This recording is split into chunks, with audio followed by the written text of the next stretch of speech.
देवेंद्र फडणवीस आज तिसऱ्यांदा महाराष्ट्राचे मुख्यमंत्री म्हणून शपथ घेणार आहेत आणि त्याच शपथविधी सोहळ्याची तयारी ही मुंबईच्या CSMT स्टेशनच्या बाहेर दिसून येते। आझाद मैदानाच्या बाहेर दिसून येते।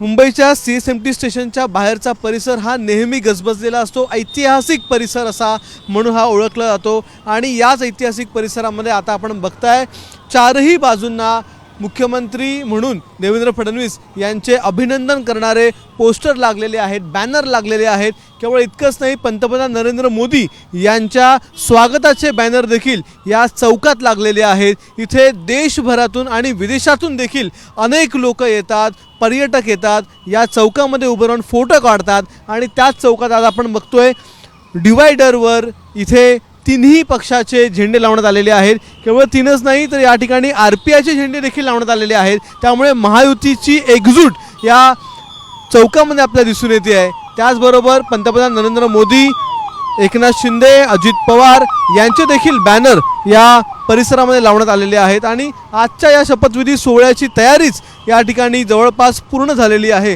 हा जो चौक आहे त्या चौकामध्ये भाजपचे झेंडे आणि भाजपच्या पताका लावण्यात आलेले आहेत। जे वरचे सिग्नल आहेत त्या सिग्नलवर जर आपण पाहिलात तर पूर्णतः भाजपचे पताका या ठिकाणी लावलेले आपल्याला बघायला मिळतात, झेंडे लावलेले बघायला मिळतात आणि डिवायडरवर या ठिकाणी एका बाजूला भाजप, दुसऱ्या बाजूला शिवसेना तर तिसऱ्या बाजूला घड्याळाचे म्हणजे राष्ट्रवादी पक्षाचे या ठिकाणी बॅनर आपल्याला बघायला मिळतात। त्यामुळे एकूणच तयारी जवळपास पूर्ण झालेली आहे आणि आता पंतप्रधान नरेंद्र मोदी हे संध्याकाळी 5:30 वाजता याच बाजूला असलेल्या आझाद मैदानात येणार आहेत। त्यामुळे संपूर्ण मुंबईमध्ये पंतप्रधान नरेंद्र मोदी यांच्या स्वागताचे, त्याचबरोबर देवेंद्र फडणवीस यांच्या अभिनंदनाचे बॅनर आपल्याला बघायला मिळतात।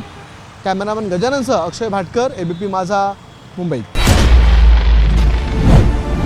महानिकाला दिवशी सर्वाधिक पाहिलेलं चॅनल